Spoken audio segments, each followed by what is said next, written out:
विद्यार्थी मित्रांनो नमस्कार. चालू घडामोडीच्या बॅचमध्ये सर्व विद्यार्थी मित्रांचं स्वागत आहे. चालू घडामोडीच्या बॅचला खूप प्रचंड प्रतिसाद मिळतोय. ज्या विद्यार्थ्यांना चालू घडामोडीची बॅच जॉईन करायची आहे तर त्यांनी काय करायचं, डिस्क्रिप्शन बॉक्समध्ये जायचं, तिथे लिंक ठेवलेली आहे, तर त्या लिंक वरतून जॉईन व्हायचं आहे. तर लिंक वरती फीस फक्त 199 रुपये आहे. अत्यंत माफक फी मध्ये तुम्हाला 3 महिन्यामध्ये संपूर्ण चालू घडामोडी वर्षभराच्या मिळणार आहेत जवळपास. आणि त्याच्यानंतर जर तुम्हाला त्याच्या पुढच्या हव्यात तर मग तुम्हाला फीस भरायची आहे. ती पुढची फीस अजून ठरली नाही. ऍडमिशन नुसार आपण कमी जास्त करत असतो. तर मग सध्या चालू घडामोडीमध्ये सगळ्यात महत्त्वाच्या अलीकडच्या घडामोडीवर चर्चा करणार आहोत आपण, लोकसभेवरती. तर हा 543 आउट ऑफ 543 हा फिगर तुम्हाला दिसतोय. तर हा आकडा कसला आहे तर लोकसभेचा आहे. तर बऱ्याचदा आपण पॉलिटिकल जे आहे, पॉलिटीच्या बाबतीमध्ये खूप मागास असतो. अगदी कॉमन लोक पण आणि त्याच्यानंतर विद्यार्थी पण पॉलिटीतले प्रश्न चुकून येतात. केरळच्या तुलनेमध्ये आपण खूप वीक आहोत. तर केरळ असं राज्य आहे, तुम्हाला प्रश्न विचारतील की कोणत्या राज्यामध्ये अलीकडेच घटना साक्षरता अभियान सुरू झालेलं आहे. तर घटना साक्षरता अभियान केरळ राज्यामध्ये झालेलं आहे. घटना साक्षरता अभियान.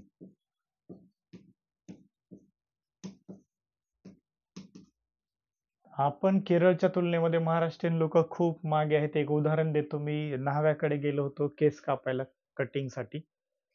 तर मग तिथे एक MR आला होता, MR. मग त्याला कळालं मी क्लासेस वगैरे घेतो, युट्यूबला वगैरे कुठेतरी पाहिलेलं होतं त्यांनी. MR जो आहे, मेडिकल रिप्रेझेंटेटिव्ह जो असतो, तर तो आलेला. तो म्हणे सर, जे पराभूत झालेले आहेत या लोकसभेच्या जो इलेक्शन झालंय, आता इलेक्शन बद्दल त्याला काहीच माहित नव्हतं. तर इलेक्शन जे झालेलं आहे, तर या इलेक्शन मधले हे जे सदस्य आहेत, जे निवडून आलेले, ज्यांना मंत्रीपद भेटलं नाही, मग त्यांचं सदस्यत्व जाते काय, म्हणे खासदारकी जाते काय. तर म्हणजे एवढं त्याच्याबद्दल अज्ञान होतं. त्यामुळे केरळच्या तुलनेमध्ये खूप बॅकवर्ड आहोत आपण. तर केरळच्या तुलनेमध्ये बॅकवर्डचा आपल्याला जर फॉरवर्ड व्हायचं असेल तर राज्यघटनेचा अभ्यास करावा लागेल. तर राज्यघटनेतले MPC करणारे जे विद्यार्थी आहेत त्यांचे तर कुठलेच मार्क चुकायला नको.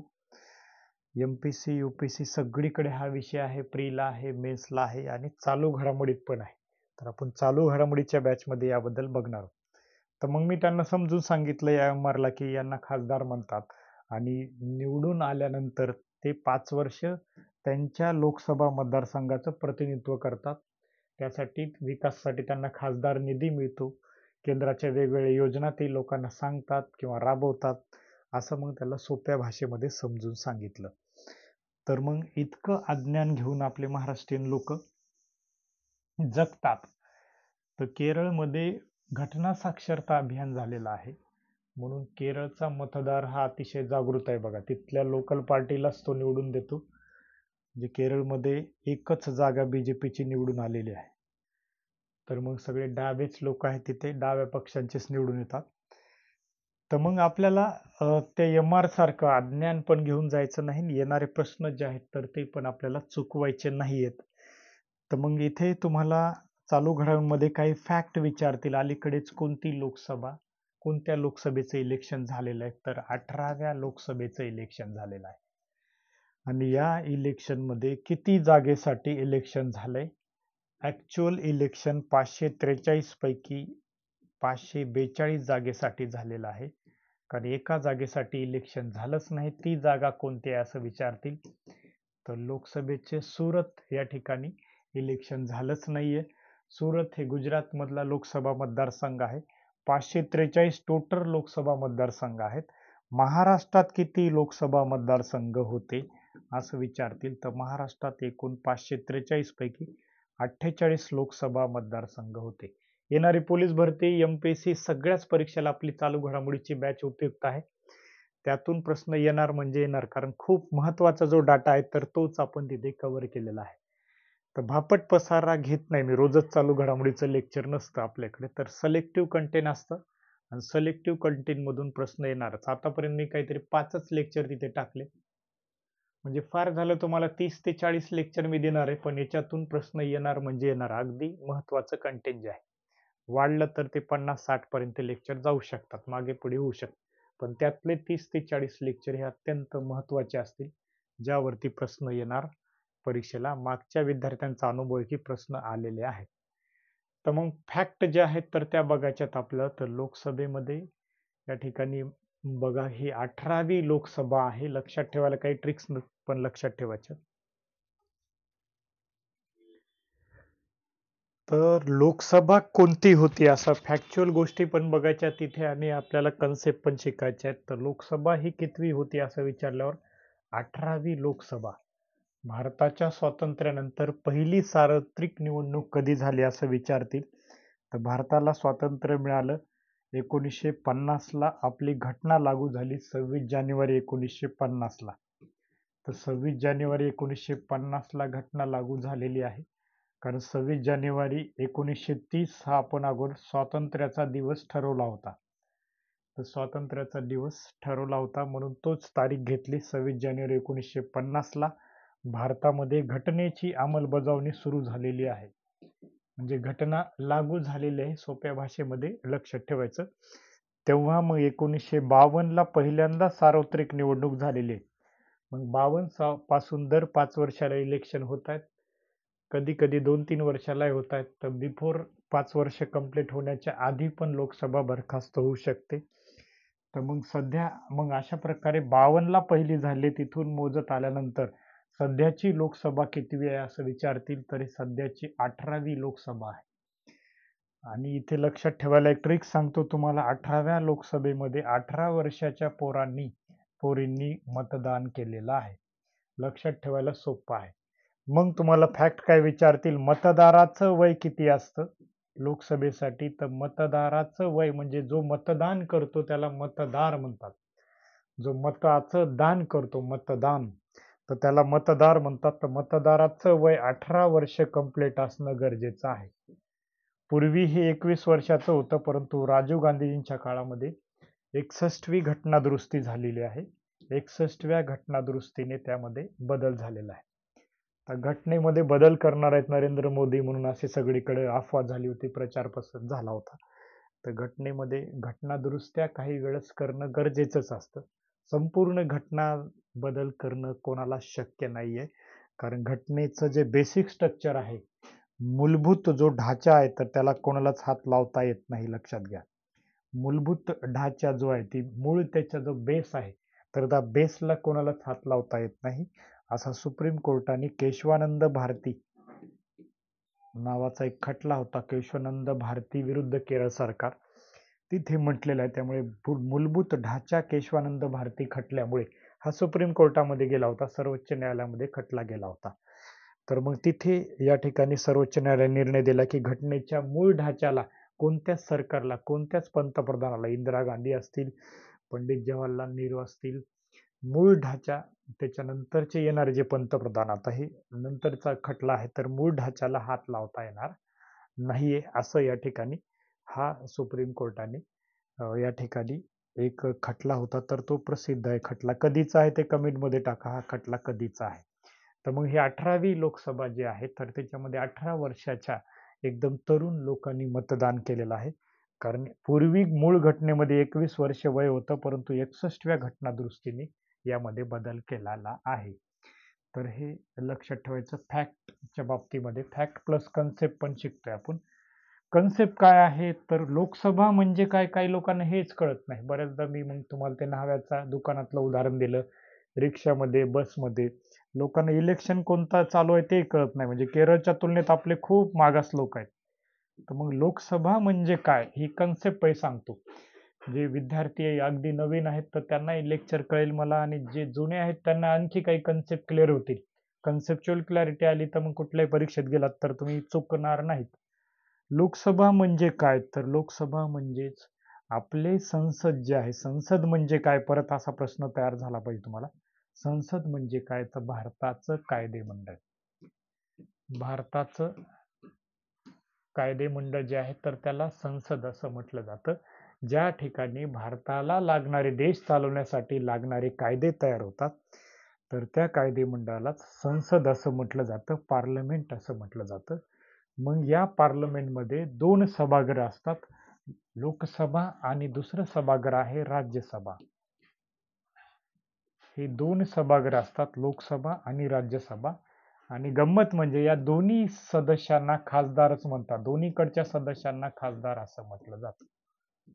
तर आपल्याला ते घटना साक्षरता अभियान महाराष्ट्रातही सुरू करायचे, म्हणजे ऑनलाईन तरी केरळ सारखं. तर मग तिथे मी दररोज घटनेचे लेक्चर घेणार आहे. त्यामुळे आता सध्या आपल्या चालू घडामोडीच्या बॅचला तुम्ही प्रवेश घ्या, तुम्हाला नक्कीच फायदा होणार. मग घटनेवरती लेक्चर घेणार आहे दररोजच. तर लोकसभा आणि राज्यसभा या दोन्ही सदस्यांना खासदार म्हणायचं. मग तुम्हाला नवीन काही लोकांना प्रश्न पडतो की आमदार कशाला म्हणायचं? तर आमदार कोणाला म्हणायचं? आपल्या राज्यामधले विधानसभेचे जे सदस्य असतात, राज्यामध्ये सुद्धा एक कायदेमंडळ असतं, त्याला विधिमंडळ असं म्हटलं जातं. उदाहरणार्थ महाराष्ट्राचं विधिमंडळ कुठं आहे? तर मुंबईला आहे. तर महाराष्ट्राचं विधिमंडळ हे मुंबईला आहे. आणि मुंबईला आपली विधानसभा आहे. तर विधानसभेत 288 सदस्य आहेत. तर हे 288 सदस्य म्हणजेच कोण आहेत? तर हे आमदार आहेत, आमदार. तर सगळ्यांना हा फरक कळाला तुम्हाला, आमदार आणि खासदार. खासदार कुठे जातात? दिल्लीला आहे. संसद कुठे आहे? कायदेमंडळ केंद्राचं केंद्रीय कायदेमंडळ कुठं आहे? तर दिल्लीला आहे. तर संसद कुठं आहे? तर दिल्ली या ठिकाणी संसद आहे. तर दिल्ली इथे संसद आहे आणि या संसदेचं एक सभागृह म्हणजे लोकसभा. लोकसभा हे संसदेचं कनिष्ठ सभागृह आहे.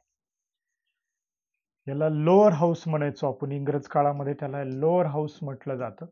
लोअर हाऊस म्हणजेच कनिष्ठ सभागृह म्हटलं जातं. तर लोअर हाऊस आणि अप्पर हाऊस म्हणजे राज्यसभा, वरिष्ठ सभागृह असं म्हटलं जातं. तर मग खासदार आणि आमदारामधला फरक कळाला तुम्हाला. तर लोकसभा म्हणजे काय हे आपण समजून घेतोय. त्याला तर लोअर हाऊस म्हटलं जातं, यालाच कनिष्ठ सभागृह म्हटलं जातं. दुसरं नाव काय त्याला? House of Commons. House of Commons म्हणजे सामान्य लोकांचं. इंग्रज लोक त्याला हाऊस ऑफ कॉमन्स असं म्हणायचे. हाऊस ऑफ कॉमन्स म्हणजे सामान्य लोकांचं ते सभागृह आहे, लोकसभा. अजून एक लक्षात ठेवायचं की लोकसभेचे सगळे सदस्य सध्या सध्या म्हणतो मी, लोकसभेचे सगळेच्या सगळे सदस्य सध्या डायरेक्ट काय होतात? लोकांमधून निवडून येतात. तर लोकांमधून निवडून येतात लोकसभेचे सदस्य. आता सुरत या ठिकाणी अपवाद झालेला आहे, कारण सुरत या ठिकाणी इलेक्शन झालंच नाहीये, कारण विरोधात कोणीच नव्हतं तिथे. काँग्रेसचा जो उमेदवार होता तर त्याचा जो फॉर्म होता, तर 543 पैकी 542 सदस्य हे लोकसभेतून निवडून आलेत. एकाला प्रत्यक्ष निवडणुकीला तोंड द्यावं लागलं नाही, तर ते म्हणजे सुरत लोकसभा मतदारसंघ. इथले खासदार, त्यांचं नाव आता मला नाव आठवतं, दलाल नावाचे खासदार आहेत. तर हे बिनविरोध निवडून आल्यासारखे आलेत, म्हणजे विरोधच कोणी केला नाही. काँग्रेसच्या उमेदवाराचा फॉर्म होता, पण त्याच्यावरती जे गॅरेंटर असतात सह्या करणारे, तेच ऐन वेळेला तिथे आले नाहीत जेव्हा फॉर्मची चेकिंग वगैरे होते. तर ते आलेले नाहीत, त्यामुळे. आणि इतर लोकांनी फॉर्म सगळे मागे घेतले. मग विरोधात कोणी नसेल तर ऑटोमॅटिकच बिनविरोध निवडणूक होते. तर हे सदस्य जे आहेत दलाल, तर सुरत मधून बिनविरोध निवडून आलेले आहेत. तर आगामी प्रत्येक परीक्षेमध्ये ह्या लेक्चर मधून प्रश्न येतात. अत्यंत प्रोडक्टिव्ह लेक्चर आहे या 18व्या लोकसभेवरती. 17व्या लोकसभेचा कार्यकाल संपून 18वी लोकसभा सुरू झालेली आहे. मग लोकसभा म्हणजे काय कळालं तुम्हाला? सगळे सदस्य लोकांमधून निवडून दिले जातात. ज्याला 18 वर्ष पूर्ण झाले तर ते मतदान करतात. राज्यसभेमध्ये असे डायरेक्ट मतदान करत नाही. राज्यसभा जी आहे तर तिथे डायरेक्ट वोटिंग केली जात नाही, लक्षात घ्या. राज्यसभेमध्ये इनडायरेक्टली म्हणजे अप्रत्यक्ष निवडणूक होत असते. इथे तुम्ही डायरेक्ट वोटिंग करत नाही. राज्यसभेतले सगळे सदस्य हे राज्यातल्या ज्या विधानसभा असतात, तर ह्या विधानसभेचे आमदार जे आहेत, मगाशी आपण बघितलं आमदार म्हणजे काय, तर गाणं आहे मला आमदार झाल्यासारखं वाटतं. तर ते आमदार म्हणजे मुंबईला असणार आहे तो. मुंबईला जे आपलं राज्याचं कायदेमंडळ आहे, त्यालाच राज्याचं विधिमंडळ म्हणायचं. तर त्याला तिथे आमदार म्हणायचं. तर तो आमदार जो आहे, भावी आमदार असे बोर्ड लावतो, अमक्या अमक्या पिंट्या भाऊ भावी आमदार, अमक्या अमक्या सखाराम भाऊ भावी आमदार, तर अशा पाट्या लावतात ना. तर ह्या पाट्यामधून सुद्धा तुम्हाला शिकायला मिळतं की आमदार म्हणजे काय. तर विधानसभेचे सदस्य सध्या महाराष्ट्रामध्ये 288 आहेत ते. तर 288 सदस्य जे आहेत विधानसभेचे सदस्य या राज्यसभेवरचे सदस्य निवडून देत असतात. म्हणून इथे लोकांना प्रत्यक्ष सहभाग मिळत नाही. म्हणून या सभागृहाला राज्यसभेला वरिष्ठ सभागृह म्हणतात. तर हा दोन्हीचा फरक लक्षात घ्या. हे वरिष्ठ सभागृह आहे. तर राज्यसभेचा हे वरिष्ठ सभागृह आहे. राज्यसभा जे आहे तर वरिष्ठ सभागृह आहे. अप्पर हाऊस म्हटलं जातं. अप्पर हाऊस जरी असलं तर तिथे सदस्य इतके नाहीत, 543 इतके सदस्य नाहीत. तर तिथे सदस्य किती आहेत तर 250 जास्तीत जास्त सदस्य असतात. सध्या किती सदस्य आहेत राज्यसभेवरती तर 245 सदस्य आहेत.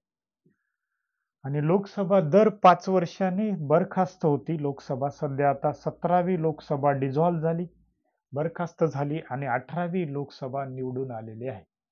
18व्या लोकसभेमध्ये कोणाला स्पष्ट बहुमत मिळालं नाही, म्हणून अजून पंतप्रधान ठरलेला नाही. आज रोजी ठरणार आहे. म्हणजे जे लोक आज लेक्चर बघतायत तर मग आज रोजी लोकसभेचा म्हणजे लोकसभेमध्ये लोकसभेचे सदस्य काय करतील, पंतप्रधान वगैरे त्यांची नियुक्ती करतील. कारण कोणालाच स्पष्ट बहुमत मिळालं नाहीये. जी मेजॉरिटी आहे, स्पष्ट बहुमत जे आहे, तर या 543 पैकी 543 नावं आहेत, परंतु कोणाला स्पष्ट बहुमत नाहीये. तर बहुमतासाठी आकडा किती लागतो बघा, कन्सेप्ट क्लिअर करा. 543 भागिले 2 अधिक 1. इकडे वर लिहितो, याच्यात कन्फ्युज होऊ नका. तर 543 भागिले 2 अधिक 1. मग याला जर भागाकार केला तुम्ही तर बे दोन्ही 4, 1 उरला, बे साती 14, बे साती 14 हे 3 आहे तर बे 1 बे, 3 मधून 2 गेले, 1 उरला, बे पंचे 10. इकडे काळा पेन घेतो, दिसणार नाही ते लालवरला. बे पंचे 10 म्हणजे 171.5 उमेदवार लागतात. एक जास्त लागतो, अर्ध्यापेक्षा एक जास्त. 272 ज्याच्याकडे खासदार आहेत त्याचाच पंतप्रधान होऊ शकतो, पीएम होऊ शकतो. म्हणजेच बहुमत ज्याच्याकडे आहे, जास्त सीट ज्याच्याकडे आहे लोकसभेच्या, त्याचाच होऊ शकतो. म्हणजे सगळ्यांनी हे लेक्चर माझं पाहिलं पाहिजे आणि कारण अगदी सामान्य लोकांना सुद्धा तुम्हाला कळेल. म्हणजे घटना साक्षरता अभियान जे केरळच्या धर्तीवरती आपल्यालाही चालू करायचे, तर सगळ्यांना या ठिकाणी लक्षात येईल. तर हे जे पीएम आहेत, पंतप्रधान आहेत, आज शपथ घेणार आहेत नरेंद्र मोदीजी, तिसऱ्यांदा पंतप्रधान म्हणून शपथ घेणार आहेत. तर मग 1962 नंतर इथे फॅक्ट पण विचारतील तुम्हाला, 1962 नंतर तिसऱ्यांदा पंतप्रधान नेहरूंच्या नंतर कोण शपथ घेत आहेत, तर यांचा रेकॉर्ड झालेला आहे नरेंद्र मोदीजी. तर हे तिसरे पंतप्रधान, तिसऱ्यांदा परत एकच व्यक्ती कंटिन्यू तिसऱ्यांदा शपथ घेत आहेत. अगोदर त्यांनी शपथ घेतली 2014ला.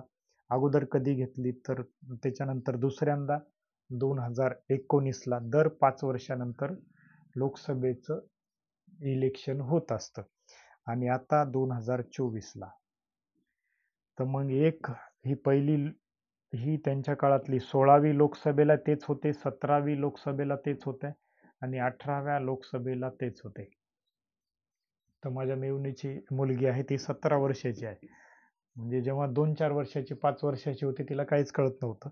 म्हणजे जसं तिला कळालं की पंतप्रधान मोदीजी आहेत, तर तिच्या म्हणजे जसं कळतंय तिला पंतप्रधान मोदीजी आहेत, तसेच तेच कंटिन्यू पंतप्रधान आहेत. म्हणजे जे तरुण मुलं आहेत तर त्यांना 15 वर्षे एकच पंतप्रधान बघायला मिळतील, जर तिसऱ्यांदा आता कंटिन्यू 5 वर्ष कंप्लीट केले तर. 272 सीट कोणत्याच एका पक्षाला मिळालेल्या नाहीत. कोणत्याच एका पक्षाला मिळाले नाहीत, म्हणून सगळे पक्ष मिळून काय करतात, काही पक्ष मिळून आघाड्या तयार करतात. जर 543 पैकी ज्याच्याकडे 272 आहेत त्यांचा पीएम होत असतो, पंतप्रधान होत असतो. तुम्ही पण 272 खासदार जमा करा आणि स्वतः तुम्ही पीएम होऊ शकता. एवढे खासदार जमा करायला तुम्हाला खूप मेहनत घ्यावी लागेल. तर पीएम होण्याचं सुद्धा तुम्ही ध्येय ठेवा. ध्येय खूप मोठं ठेवा. पीएम ठेवलं म्हणजे निदान तुम्ही नगरपालिकेला नगरसेवक तरी होणार. तर मग हे ध्येय असं मोठं ठेवून द्या, पीएम व्हायचं. जे तरुण पोरं बघतायत लेक्चर, तर त्यांना सांगतोय मी. ज्यांचं आता वय संपले त्यांच्यासाठी नाहीये. तर तरुण वयामध्ये एक 25-30 वर्ष काम केलं तर तुम्ही इम्पॉसिबल काहीच नाही, तर पीएम सुद्धा होऊ शकता. नरेंद्र मोदीजी सुद्धा चहा विकत होते रेल्वेमध्ये, तर ते तिसऱ्यांदा पंतप्रधान होत आहेत. तर 1962 नंतर तिसऱ्यांदा पंतप्रधान होणारे कोण आहेत असं विचारतील तर नरेंद्र मोदीजीच आहेत. त्याच्यानंतर मधल्या काळात कोणीच असं तिसऱ्यांदा सलग शपथ घेतलेली नाहीये. 3 वेळा पंतप्रधान कोणीच झालेलं नाहीये. तर मग 272 जागा कोणालाच मिळाल्या नाहीत. मग किती जागा मिळाल्यात? इलेक्शन कमिशनच्याच वेबसाईटवरची ही इमेज घेतलेली आहे. तर इथे खूप चांगला तुम्हाला दिलेलं आहे. तर कोणाला किती जागा मिळाल्या त्याच्यावरती पण प्रश्न विचारतील. तर इलेक्शन कमिशनच्या वेबसाईटवर जाऊन सुद्धा तुम्हाला ही इमेज मिळेल. याच्यावरती क्लिक केला तुम्हाला इथे दिसतंय 240 जागा. तर बघा 240 जागा बीजेपीला मिळाल्या आहेत. तर मागील वर्षी 17व्या लोकसभेत त्यांना किती मिळाल्या होत्या? तर 17व्या लोकसभेमध्ये त्यांना किती मिळाल्या होत्या? तर 303 मिळाल्या होत्या. 17व्या लोकसभेत 303 वजा 240 जर केला तर इतका त्यांचा लॉस झालेला आहे बीजेपीचा. पण हे तिसऱ्यांदा निवडून येणं पण कठीण काम होतं. तर त्यांच्या विरोधात हे वातावरण खूप गेलं होतं. तर त्यामुळे 240 जागा इथे मिळालेल्या आहेत. आता 272 यांच्या नाहीत म्हणून यांना इतर लोकांच्या मदतीची गरज आहे. कारण तुम्हाला सांगितलं की साधं बहुमत किती लागतं? तर 272 खासदार लागतात. 543 पैकी 272 खासदार त्यांना गरजेचे आहेत. तरच त्यांचं या ठिकाणी बहुमत होतं. मग त्यांनी इतर पक्षांसोबत मोट बांधली. इतर पक्षांचं, मित्र पक्षांचं सहकार्य घेतलं. कोणाचं घेतलं वगैरे त्या गमती-जमती सगळ्या बघणार आहोत आपण. फॅक्ट्स पण बघणार आहोत. 303 म्हणजे खूप चांगलं बहुमत होतं. ॲक्चुअली 272 चीच गरज असते, पण 303 खूप चांगलं बहुमत आहे. 240 हे मागच्या वेळेस मिळालं होतं त्यांना 2019च्या 17व्या लोकसभेमध्ये बीजेपीला किती जागा मिळाल्या होत्या? तर 303 मिळाल्या होत्या. इथे त्यांना कोणाच्याच मदतीची गरज नव्हती. इथे सगळ्या इतर पक्षांच्या मदतीची गरज आहे. कितीची गरज आहे? तर 272 वजा 240. 240 त्यांचे स्वतःचेच उमेदवार आहेत. आता कोणत्याही पेपरला काय आलं असेल, ही लोकसभेच्या इलेक्शन कमिशनच्या वेबसाईटवरून काढलेला डाटा आहे. अतिशय ऑथेंटिक डाटा आहे. तर त्यावरती आपण चर्चा करतोय. फॅक्ट पण बघतोय आणि कन्सेप्ट पण बघतोय. इतकं प्रॉडक्टिव्ह लेक्चर तुम्हाला दुसरीकडे भेटणार नाही. आणि आपल्या चालू घडामोडीमधले प्रश्न येणार म्हणजेच येणार.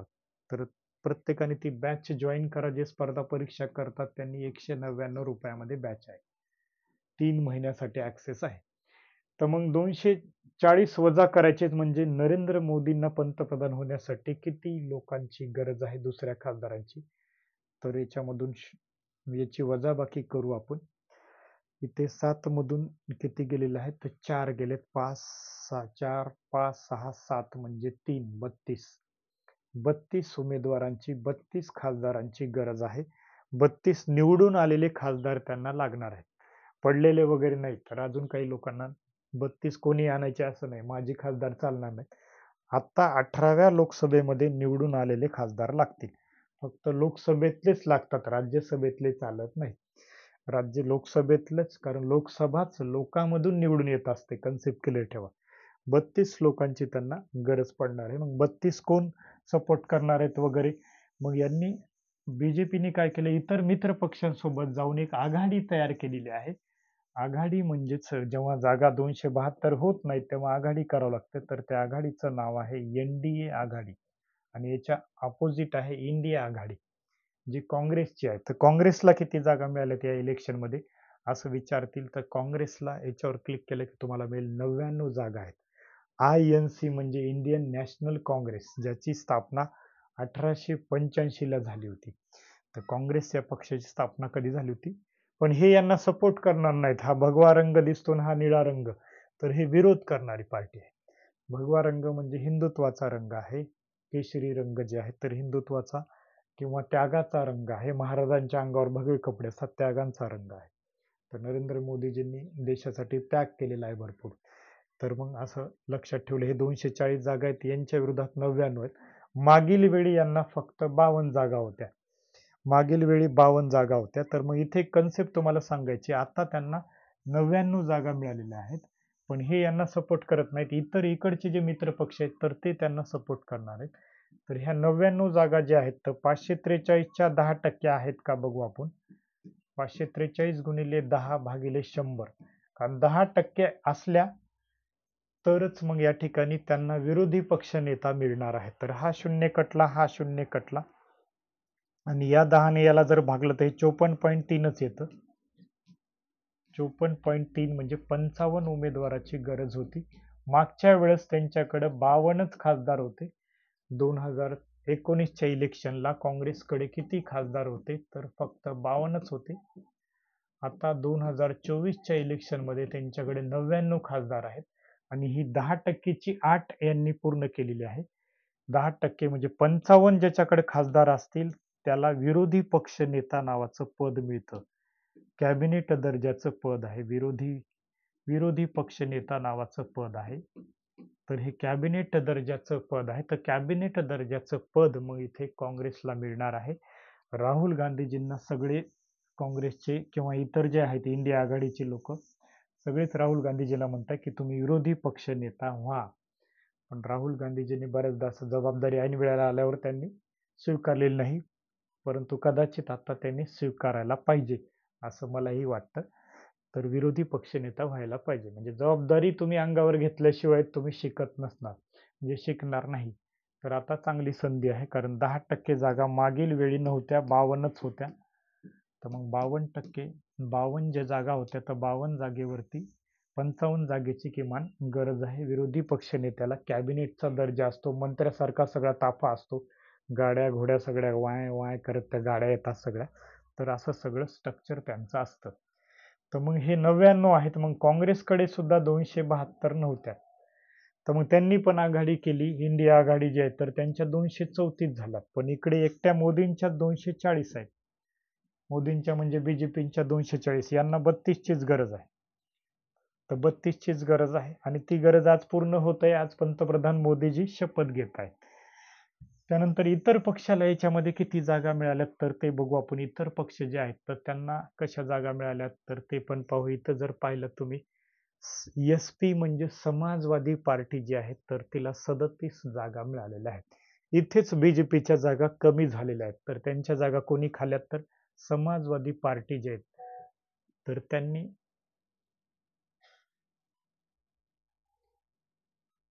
समाजवादी पार्टी जे सप ज्याला म्हटलं जातं तर त्यांनी ह्या जागा त्यांच्या आलेल्या आहेत. 543 पैकी 37 आहेत. काँग्रेस नंतर दुसरा मोठा पक्ष कोणता असं फॅक्ट विचारतील तर 1 नंबरला कोण आहे असा क्रम लावायला सांगतील. 1 नंबरला सर्वाधिक जागा कोणाला मिळाल्या तर बीजेपीला. त्याच्यानंतर 2 नंबरला कोण आहे तर काँग्रेसला मिळाल्यात. असा क्रम लावा म्हणून प्रश्न आला तरी तुम्हाला जमला पाहिजे. 3 नंबरला कोणता पक्ष आहे तर समाजवादी पार्टी. 3 नंबरचा पक्ष आहे समाजवादी पार्टी. यांना किती जागा आहेत 37 जागा आहेत. म्हणजे ह्या खूप जास्त आहेत. उत्तर प्रदेशमध्ये 37 जागा आहेत. उत्तर प्रदेशमध्ये सर्वाधिक लोकसभेच्या जागा निवडून दिल्या जातात, 80 जागा. तर लोकसभेचे जे मतदारसंघ पडलेले आहेत, आपण म्हणतो ना एखाद्या जिल्ह्यामधून एकच खासदार जातो. उदाहरणार्थ नांदेड लोकसभा मतदारसंघातून एकच खासदार आहेत, वसंत चव्हाण. तर मग लोकसभेचे जे मतदारसंघ पडलेत हे लोकसंख्येनुसार पडले, जिल्हा वाईज नाहीत. तर मतदारसंघ जे आहेत तर हे लोकसंख्येनुसार पडलेले आहेत. उदाहरणार्थ जळगावचं जर घेतलं तुम्ही तर जळगावमध्ये जर पाहिलं तुम्ही तर जळगाव जिल्ह्यामध्ये 2 मतदारसंघ आहेत. जळगावचा उत्तरेकडचा भाग रावेर आहे आणि दक्षिणेकडचा भाग जळगाव लोकसभा मतदारसंघ आहे. महाराष्ट्रातला सगळ्यात मोठा जिल्हा अहमदनगर जर घेतला तर अहमदनगरमध्ये लोकसभेचे 2 खासदार निवडून दिले जातात. उत्तरेकडे शिर्डी लोकसभा मतदारसंघ आहे जो SC साठी राखीव आहे. दक्षिणेकडे अहमदनगर लोकसभा मतदारसंघ ज्याला नगर म्हटलं जातं, जिथे आधी सुजय विखे पाटील खासदार होते. विखे पाटलांचे सुपुत्र होते. आता निलेश लंके साहेब ज्यांनी कोविडमध्ये काम केलेलं आहे आणि ते खासदार तिथे झालेले आहेत. सुजय विखे पाटलांचा त्यांनी पराभव केलेला आहे. तर मग हे सगळंच विश्लेषण आपल्याला या एकाच व्हिडिओमध्ये पाहायचं आहे. तर तुम्ही शेवटपर्यंत व्हिडिओ बघणं गरजेचं आहे. तर मग असा क्रम लावा म्हटल्यानंतर क्रमाने जर तुम्ही क्रम लावला तर क्रमाने या ठिकाणी जर पाहिलं तुम्ही तर सगळ्यात 1 नंबरचा पक्ष आपण बघितलं तर बीजेपी असा क्रम लावावा लागेल तुम्हाला. दुसरा INC म्हणजे इंडियन नॅशनल काँग्रेस आणि तिसरा सप आहे. सप म्हणजे समाजवादी पार्टी. यांना 80 पैकी 37 जागा मिळाल्यात आणि इथेच यांच्या कमी झाल्यात. बीजेपीच्या इथे कमी झालेल्या आहेत तर 37. त्याचं कारण सपने काय केलं यांच्यासोबत युती केली. दोघं एकत्र लढलेले आहेत. समाजवादी पार्टी आणि काँग्रेस हे दोन्ही एकत्र लढलेले आहेत, समाजवादी पार्टी आणि काँग्रेस. तर यांनी उत्तर प्रदेशमध्ये काय केलेलं होतं, युती केली होती. त्याच्यामुळे मत जे फुटणार होते तर ते मत फुटलेले नाहीत. तर काही ठिकाणी काँग्रेस जरी ग्रो झाली नाही पण समाजवादी पार्टी तिथे ग्रो झालेली आहे. तर हा तिसरा पक्ष आहे. चौथा पक्ष कोण आहे तर ते बघू आपण. चौथा पक्ष कोण आहे तर इलेक्शन कमिशनच्या वेबसाईटवरून आपण ऑथेंटिक डाटा बघतोय. चौथा पक्ष AITC, all India Trinamool Congress, जो ममता बॅनर्जी आहेत, ममता बॅनर्जीचा पक्ष आहे पश्चिम बंगालमधला. ममता बॅनर्जी ह्या एकमेव महिला मुख्यमंत्री आहेत. भारतामध्ये 28 राज्य आहेत, तर 28 राज्यामधले एकमेव महिला मुख्यमंत्री आहेत. पण त्यांनी खूप मोठी फाईट या ठिकाणी केंद्राला दिलेली आहे, मोदींना फाईट दिलेली आहे. तर ममता बॅनर्जी आता किती नंबरला आहे असं जर पाहिलं तुम्ही, तर मग इथे ममता बॅनर्जीचा तृणमूल काँग्रेस 4 नंबरला आहे.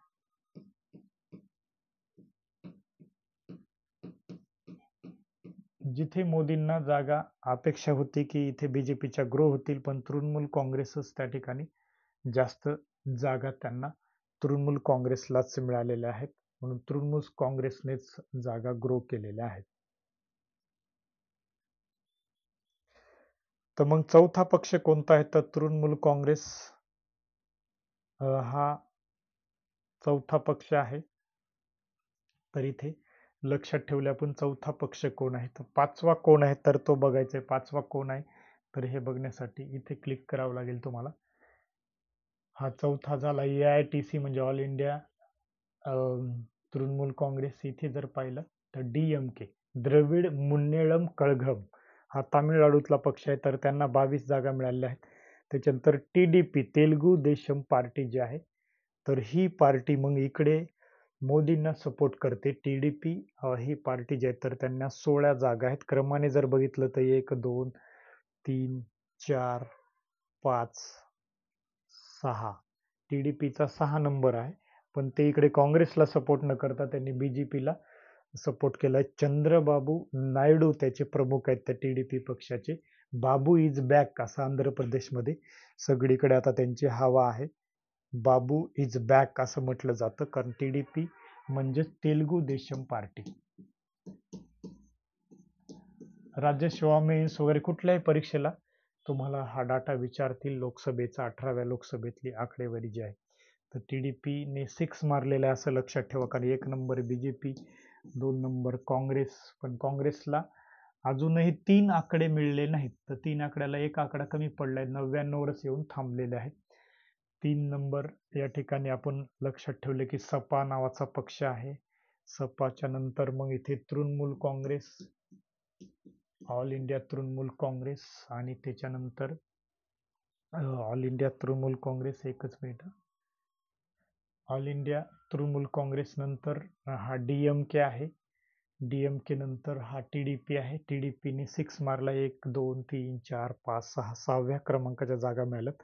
त्याच्यानंतर JDU, यू म्हणजे युनायटेड, JDU म्हणजे जनता दल युनायटेड, त्यांना 12 जागा मिळाल्यात. ही TDP आणि जनता दल युनायटेड, जनता दल युनायटेडचे प्रमुख आहेत नितीश कुमार, ज्यांना खूप पलटूराम म्हटलं जातं. कधी या पक्षात कधी या त्या पक्षात ते अशा माकड उड्या मारत असतात, कधी BJPच्या साईडने कधी लालू प्रसादच्या साईडने. 9 वेळा मुख्यमंत्री झालेला माणूस आहे. तर हा जो आहे JDU 9 वेळा मुख्यमंत्री म्हणून बिहारमध्ये त्यांनी शपथ घेतलेली आहे, कारण बिहारची साक्षरता दर वगैरे खूप कमी आहे. तर बिहारमध्ये या माणसाने 9 वेळा मूर्ख बनवले, तर 9 वेळा मुख्यमंत्री झालेत. तर कधी BJPच्या विरोधात कधी काँग्रेसच्या म्हणजे विरोधात, तर असे खूप वेळा त्यांनी भूमिका घेतली. पण यांच्या दोघांच्या सपोर्ट शिवाय आता मोदींचं सरकार तयार होणार नाही.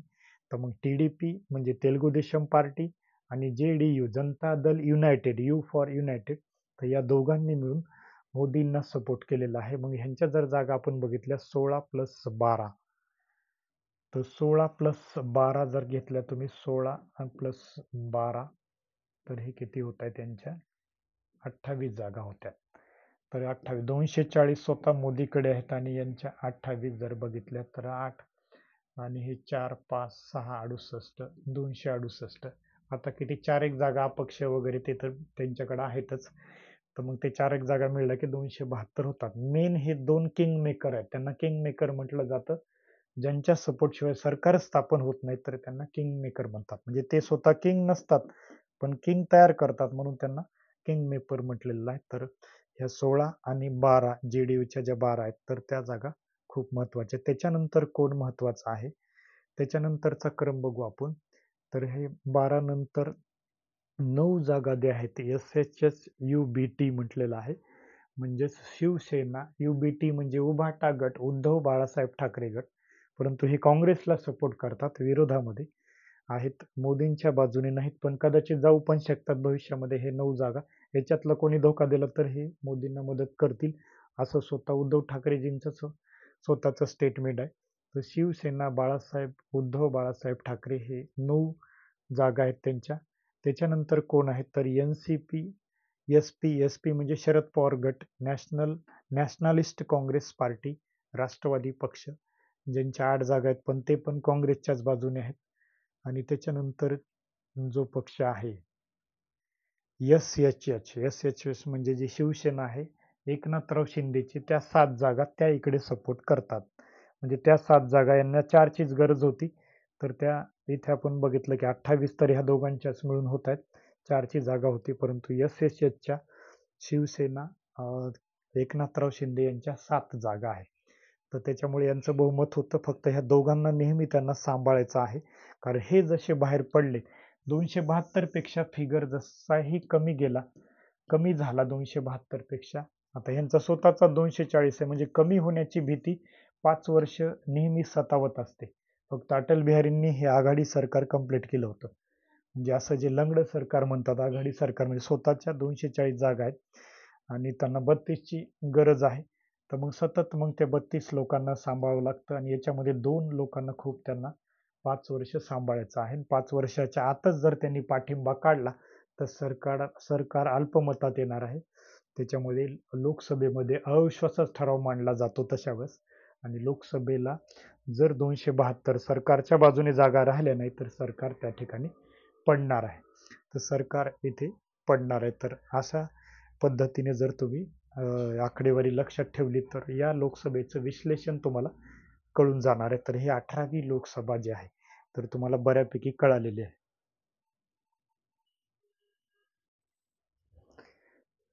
तर बघा, 37 मिनिटाचं लेक्चर झालेलं आहे. यामध्ये आता कुठलेही तुम्हाला डाऊट असेल तर तुम्ही कृपया कमेंट करा या ठिकाणी आणि डाऊट तुमचा लगेच क्लिअर केला जाईल. 37 मिनिटाचं लेक्चर झाल्यामुळे आपण इथे थांबू आणि सेकंड लेक्चर अजून बनवूया. कुठलीही तुम्हाला शंका असेल वगैरे, कुठलाही प्रॉब्लेम असेल, तर 9588 वरती तुम्ही काय करा, मला व्हॉट्सअप मेसेज करा. शक्य झालं तर व्हॉट्सअप मेसेज किंवा टेलिग्राम मेसेज. खूप अर्जंट असलं तर तुम्ही कॉलही करू शकता. तर ज्यांना कुठलीही अडचण असेल त्यांच्यासाठी. तर येणाऱ्या कंबाईनच्या दृष्टीने ही बॅच महत्त्वाची आहे. राज्यसेवेच्या साठी पण महत्त्वाची आहे. चालू घडामोडीच्या बॅचमध्ये आता हे पॉलिटीचं लेक्चर असून हे पॉलिटिकल चालू घडामोडी आहेत, तर त्यामध्ये हे लेक्चर असणार आहे. तर ज्यांना बॅच जॉईन करायची तर पार्ट 2 मग तिथे तुम्हाला बॅचमध्ये मिळणार आहे. तर पार्ट 2 मध्ये आणखी काही तुम्हाला क्वेश्चन्स आन्सर्स वगैरे घेणार आहेत. ऑब्जेक्टिव्ह प्रश्न या 18व्या लोकसभेवरती घेतले जाणार आहेत. लेक्चरची PDF ज्यांना पाहिजे या 18व्या लोकसभेच्या विश्लेषणाची, तर त्यांनी पण मला व्हॉट्सअपला मेसेज करा. आमचा टेलिग्राम ग्रुप जॉईन करा. टेलिग्रामची पण लिंक तुम्हाला डिस्क्रिप्शन बॉक्समध्ये दिलेली आहे. तर धन्यवाद मित्रांनो.